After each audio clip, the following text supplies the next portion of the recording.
les meilleurs pilotes au monde. Qui pourrait bien être notre instructeur?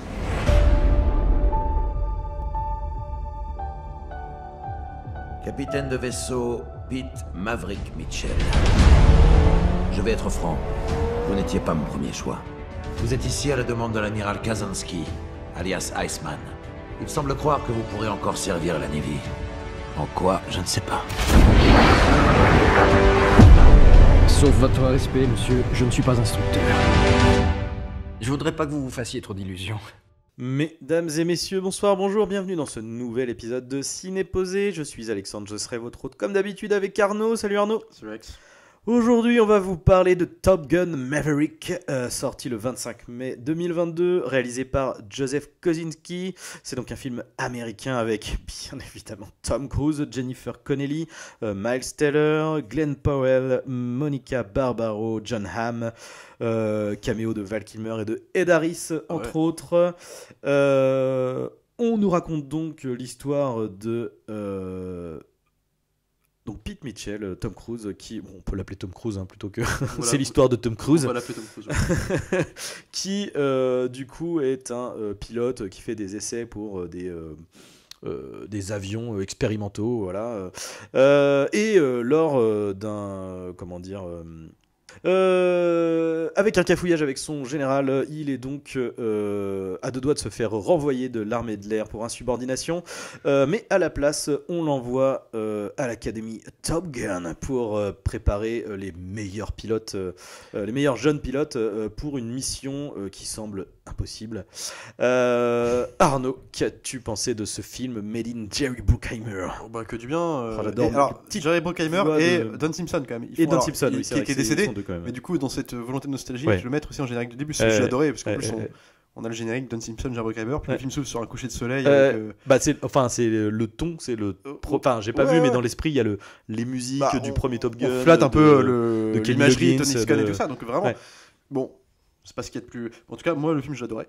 Parce que j'ai trouvé ça. Alors, déjà, j'avais un bon espoir rien qu'en voyant la bande-annonce, de savoir que c'est Tom Cruise qui chapeaute le truc en tant que producteur aussi. C'est-à-dire que le mec, c'est un mec d'une exigence absolue, qui sont toujours des meilleurs. Alors, à quelques exceptions, hein, évidemment. Mais quand même, en grande partie. La momie. La momie, on pourrait citer celui qui avait fait le dernier Samouraï, qui a réalisé la suite de Jack Reacher, John Wick. Never Go Back. Putain, je l'ai Voilà. pas vu celui-là, tu vois. Il y a eu quelques petits ratés comme ça, mais Ouais. il n'empêche que voilà, c'est un mec qui s'entoure. Et je trouve que le film est hyper rafraîchissant. Je trouve que j'ai eu l'impression de voir un film comme. Vraiment, pour le coup, on cite toujours les films d'aujourd'hui, parce que le film a le défaut des films d'aujourd'hui. C'est-à-dire que c'est un film qui flirte beaucoup sur la nostalgie. On fait une suite 30 ans plus tard. On épouse même les codes. C'est-à-dire que quand on parle du début, il nous fait marrer ce début-là. Ouais. C'est le début de Tom Gun 1. Ouais. C'est-à-dire les mecs se portent avion. Les mêmes plans où le mec il a les jambes écartées en train de faire les signes Ouais, pour les avions. ouais, non, mais c'est l'impression de voir Nicolas Cage dans Ouais. tu sais, Les ailes de l'enfer. Non, dans Non. les ailes de l'enfer, et aussi dans simplement le The Rock. Ah oui, ils ont Et, oui, sur oui, le oui, truc de carrément, la oui, oui. Donc, mais bon, voilà, mais en même temps, je veux dire, ça sert toujours l'histoire dans le film. Ça, ce que j'aime bien, c'est qu'on peut dire ce qu'on veut. L'histoire est simple, elle est très simple. Il n'empêche que chaque personnage existe. En tout cas, il te fait un arc narratif. Moi, j'aime beaucoup le personnage de Connelly, qui reprend le rôle en fait de. Alors, j'ai perdu son nom, pardon, parce que maintenant, simplement, elle a son âge. En fait, elle a 60 ans. Donc, simplement, je pense qu'il fallait une actrice aussi, Tom Cruise, faisant juste 20 ans de moins, qui lui correspond. Donc, ils ont pris Connelly, qui est super. Et je trouve que leur histoire d'amour marche super bien. Ouais. Ou en tout cas Ils sont d'amour. très attachants. C'est jamais cucul à praline, c'est juste posé. En fait. Moi, le défaut que je trouve, enfin les défauts, parce que je suis pas un fanboy du premier film, qui à l'époque, même dans le style Tony Scott, il était le style de Tony Scott allait s'épurer avec les films d'après. Tout ce qui est Dernier Samaritain, tous ces trucs-là. Vraiment, le Top Gun, c'est une carte postale des années 80. C'est-à-dire qu'on a une espèce d'imagerie, une crypto. Enfin, crypto-gay, ouais, crypto-gay avec ces corps sexy, saillants, transpirants, musclés. Des mâles. Qui reprend d'ailleurs, là c'est marrant, il reprend la scène de volet. Mais ce qui est marrant, c'est que. Enfin, c'est du football américain. Oui, puis Tom Cruise participe, puis finalement il va s'asseoir. Parce que. Il est trop vieux pour ces conneries. D'autant plus surprenant que Tom Cruise, il y a aussi, malgré le fait que c'est un super-héros de tout le film, il y a aussi ce côté passation qui marche, le temps passe, on assume aussi quelque part. Et le vieux, il y avait donc. Le vieux, c'était vraiment le jeune con, même le personnage n'était pas attachant, c'est un jeune con qui faisait des blagues un peu, tu sais, graveleuses, concours de bite avec ses potes. Tu vois, Val Kilmer au début c'était un peu son ennemi, concours de. Qui c'est qu'elle est la plus grosse, quoi. Puis avant de devenir ami, parce qu'à la fin il est tellement super-héroïque que tu penses, bah. Putain, mec, c'est tout Tom le monde Cruise, est en pamoison devant lui. et même l'histoire d'amour, coucher de soleil, tu vois, c'était vraiment sa fois mille, puis ça racontait pas grand chose.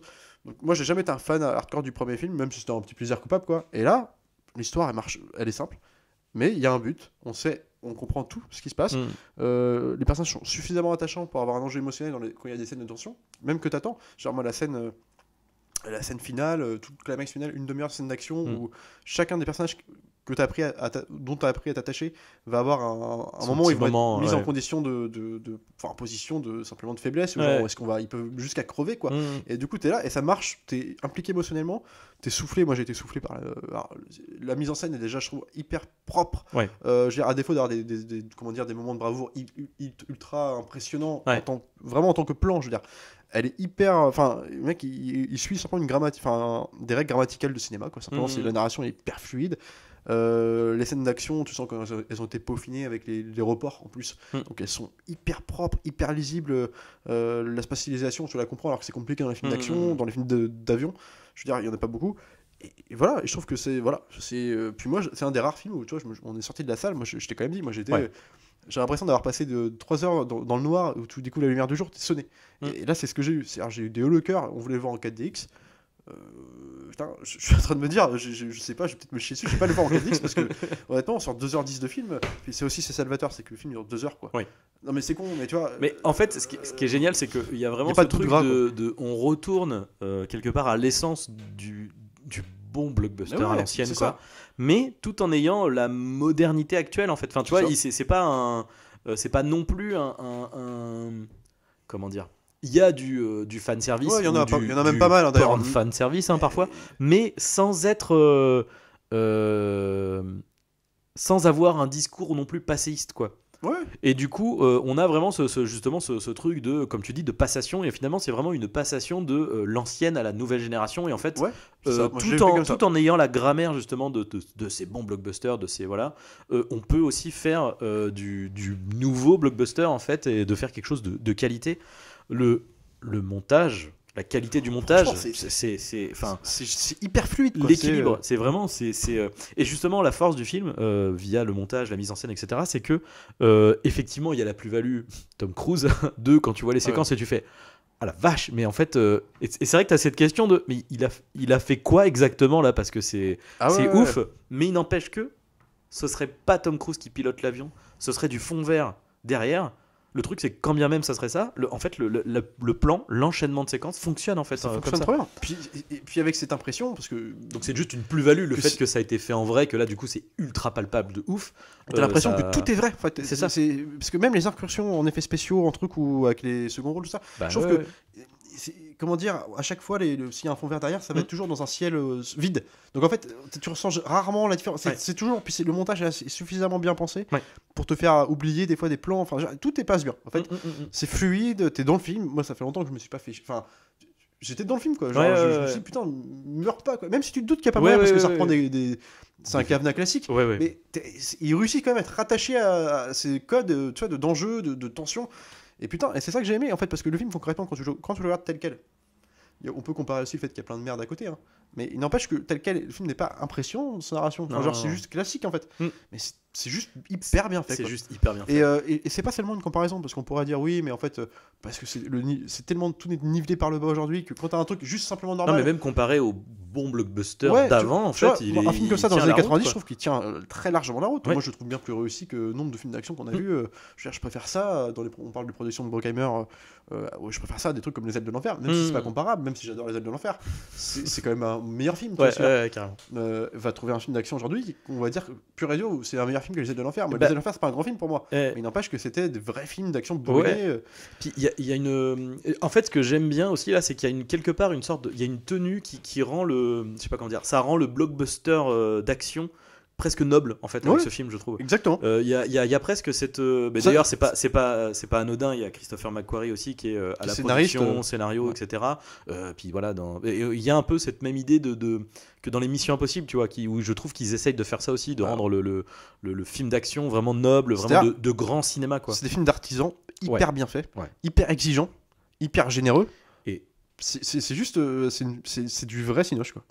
Et encore une fois, enfin là pour le coup, je vais faire mon laïus sur les effets visuels parce que entre Uncharted et Doctor Strange 2, j'en ai les Animaux Fantastiques 3, j'en ai marre de voir des images, des effets spéciaux dégueulasses. Le film Top Gun 2 là, il coûte 150 millions. Il est 15 c'est fois plus 40 impressionnant. millions. Oh, d'ailleurs, je me suis planté la dernière fois, j'ai dit Les Animaux Fantastiques 150 millions, c'était 190 millions. Ça veut dire qu'il y a 40 millions de moins.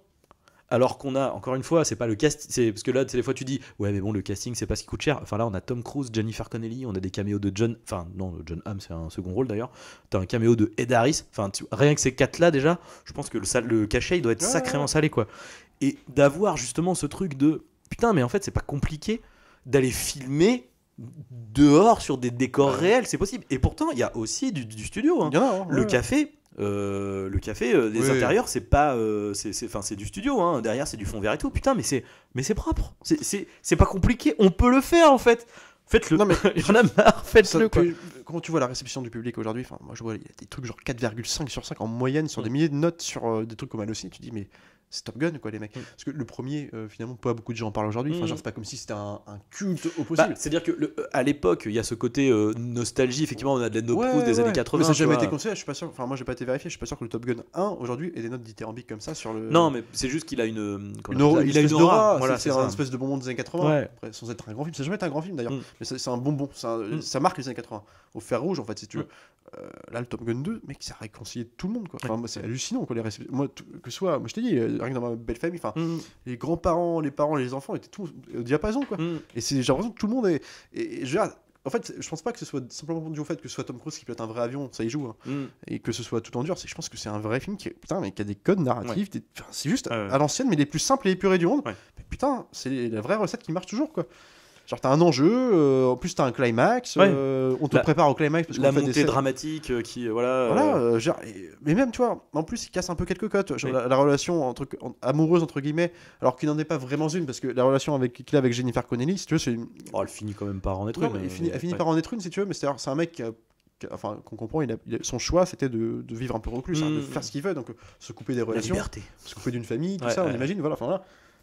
Et Connelly, bon, tu sens qu'ils sont toujours un peu distanciés au début du film, en tout cas, mais ils s'aiment toujours bien. Mais bon, tu vois, c'est plus un jeu entre eux, mais presque maintenant, et que ça, finalement, ils vont finir par se remettre ensemble, vraiment. Mais comment c'est traité? C'est genre, tu sais, bon, je rentre, je laisse la porte ouverte, je te fais des vannes, je te fais chier, je te pourris ta vie dans le bar et tout, juste pour te faire chier, parce que pour te montrer que je t'aime bien, mais en même temps, ça marche du tonnerre. C'est pas souvent que c'est traité comme ça, les relations, en tout cas à ce point-là, quoi. Genre, et puis, chaque personnage a un but, déjà. Le personnage du fils a une rédemption, il veut en même temps il est là, il sait pas trop pourquoi il est là, mais en même temps il y a presque un quête de vengeance avec Tom Cruise. Tom Cruise il a approuvé parce que maintenant il a gagné en sagesse, il est plus le petit con qu'il était dans le premier film, il veut juste la passation de pouvoir, mais mener à bien cette mission, quitte à prendre tous les risques et faire son super héros, mais du coup c'est aussi une occasion pour lui. On a le cliché, hein. Comment il s'appelle, pardon, j'ai perdu son commandant.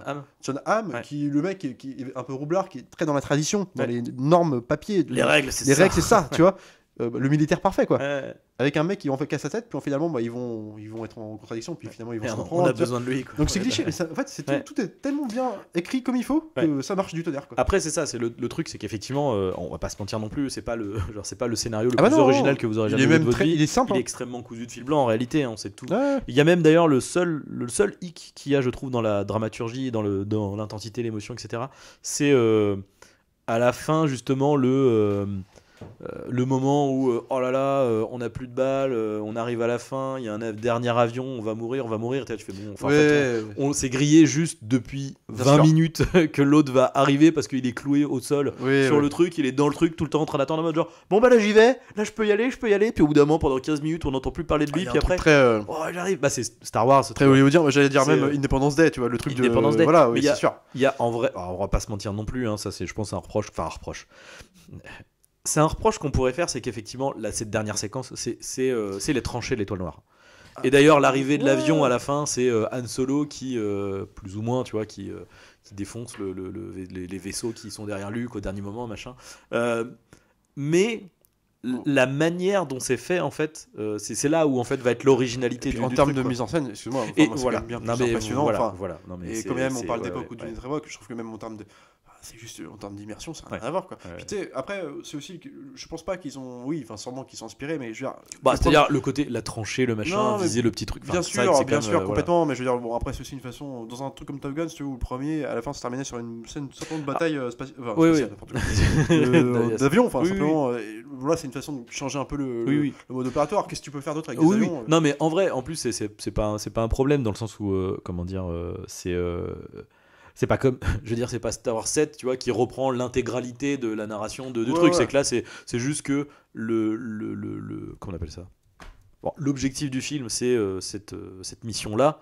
Bon, cette mission ressemble à la dernière séquence de Star Wars, c'est tout, tu vois. Je pense en fait, c'est simplement même dans l'idée, parce que tu as tous les films, en fait, il y a des gros blocs de... Je repense à Independence Day, le simple fait d'aller poser une bombe, enfin, un virus dans le vaisseau mère, en fait, dans l'espace des extraterrestres et compagnie, c'est quelque part la même idée, simplement. Bien sûr. La spatialisation, c'est différent. Mais je veux dire, là, en fait, oui, c'est effectivement le cas, puis je pense que même si, je pense que c'est assumé. Bien sûr. Non, mais bien sûr.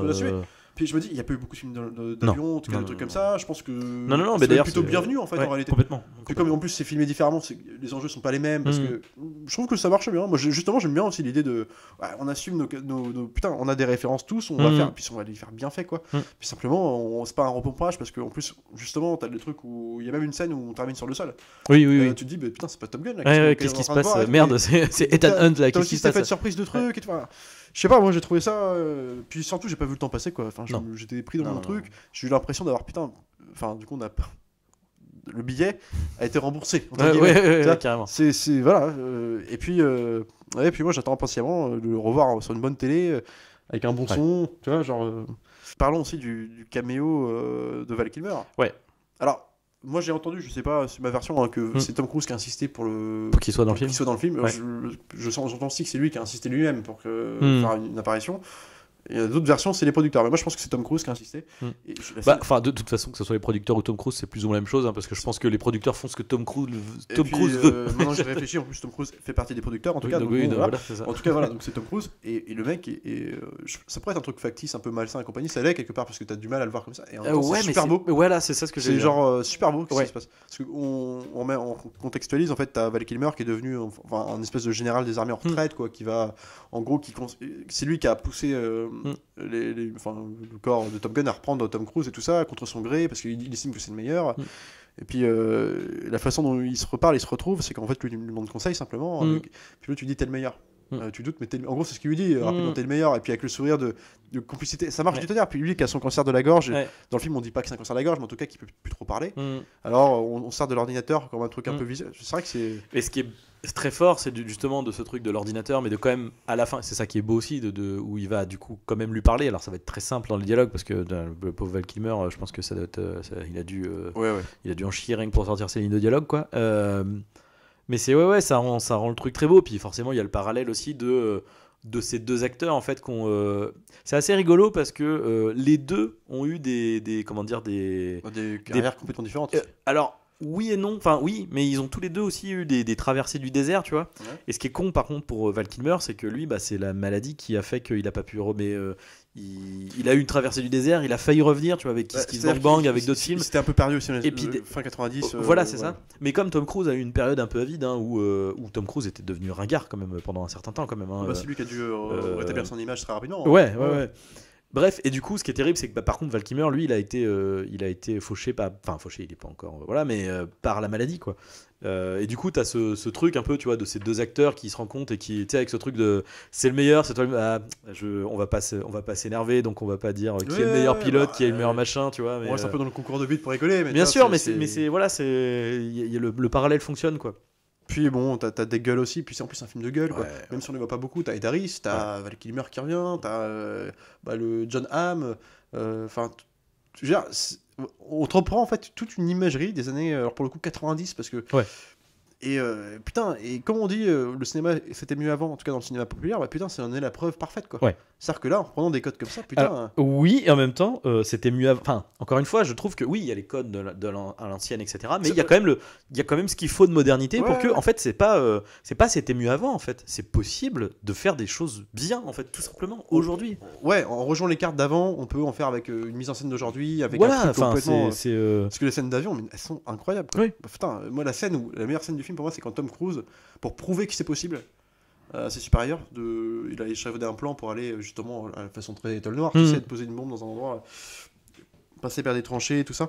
Le mec, il sillonnait entre les montagnes, il le fait tout seul pour prouver que c'est possible contre le fait que personne n'est au courant et tout le monde le découvre sur les écrans interposés. Et le mec, cette scène-là dure, je sais pas, 20 minutes.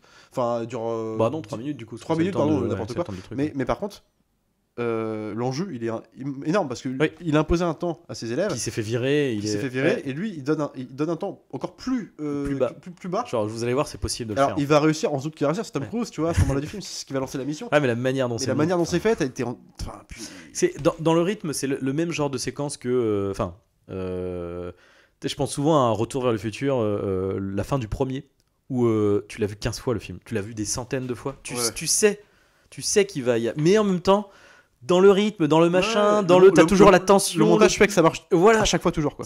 Et là, c'est le même genre de truc, quoi.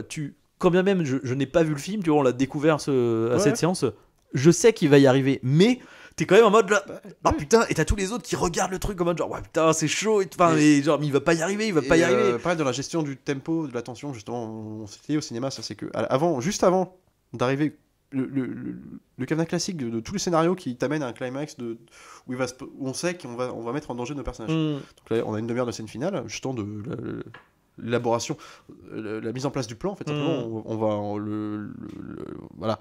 Donc avant cette demi-heure-là, on voit les personnages qui vont, ils vont y aller, tu vois. Ils sont sans porte-avions, ça y est, c'est le moment de la mission va commencer. Et puis il insiste bien, Kaczynski, sur les mecs qui réfléchissent dans leur coin, qui sont là, qui n'osent plus parler. Toi, la peur de Ruster, le personnage j'ai perdu son nom, D'être à la hauteur, etc. Ouais, tu sais, qui est là, qui flippe, qui veut parler à Tom Cruise. Il veut dire quelque chose, puis il lui dit pas parce que finalement il sait pas quoi lui dire. Et puis Tom Cruise qui répond par un silence un peu, genre On en il comprend, reparlera, tu vois. Tu sais, on en reparlera après. Tu vois. Ouais. Il joue sur ces codes-là, putain, les avions qui mettent du temps à décoller, tu vois, tout est. Ah putain, tu fais, allez-y, quoi. Et ça marche, quoi, putain, ça marche toujours. Et alors, effectivement, ça peut se reposer un peu trop sur les lauriers d'une époque révolue, passée, mais putain, c'est aussi une façon de dire, comme tu dis, adapter à une espèce de mise en scène hyper élaborée, hyper d'aujourd'hui, quoi. Des personnages qui sont clichés sur le papier, mais qui en même temps, dans leurs actions, vont se révéler un peu. Ils vont casser un peu les codes. Je parlais de Connelly dans leur histoire d'amour, tout ça. Enfin, je trouve que tout est. C'est un regard sur le passé, mais axé vers le futur. C'est ça, ce film. Et hyper bien fait. Et du coup, ouais, non, et pour revenir aussi sur Krasinski, quand même, tu sais, quelque part, c'est un réel qu'on a oublié, parce qu'il avait fait Oblivion, du coup, avant. Trône de l'héritage aussi. Trône de l'héritage. Alors, Trône de l'héritage, je l'ai pas vu, et en fait, mais quoi qu'il en soit, c'est deux films, tu vois, qui sont très mitigés. Tu vois, le Trône, il me semble qu'on fait que parler quand même à leur époque. Ouais. Trône de l'héritage, je me rappelle qu'il y a eu on aime, on n'aime pas. Mais Exactement. Il y avait un truc comme ça. Ouais. Exactement. Oblivion, peut-être moins pour le coup. Moins, mais du coup plus négatif dans le sens où les retours souvent c'est que c'était un peu oubliable alors que ça restait quelque chose de très bonne facture. Je en fait. moi je me rappelle plus trop de ce film. Ouais, je t'avoue. C'est propre. Après c'est effectivement voilà il y a le côté peut-être hollywoodien too much. Hein. Le truc c'est que j'allais dire le gros Hollywood qui tâche a aussi son inconvénient. Tu vois, c'est que du coup on n'est pas sur de la subtilité. Tu vois. Après en même temps. Je veux dire, on est là en mode, on va avoir un film avec Tom Cruise. On va voir Top Gun qui est Maverick, monté. quoi. Enfin voilà, non mais c'est ça quoi. T'es pas là t'es pas là non plus pour avoir une grande réflexion sur sur l'âme humaine ou je sais quoi. Donc que Top Gun de Maverick réalisé par Robert Eggers, ça sera peut-être le même film, c'est sûr et certain, tu vois. Et pourquoi pas. Je demande à voir quand même pour le coup. Mais...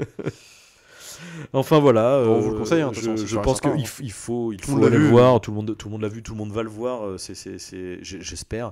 Et en tout cas voilà, le blockbuster n'est pas mort. Enfin putain, on peut continuer à aller voir des films. C'est important. Nous on se retrouvera donc la prochaine fois. Salut à tous. Salut Arnaud. Suex.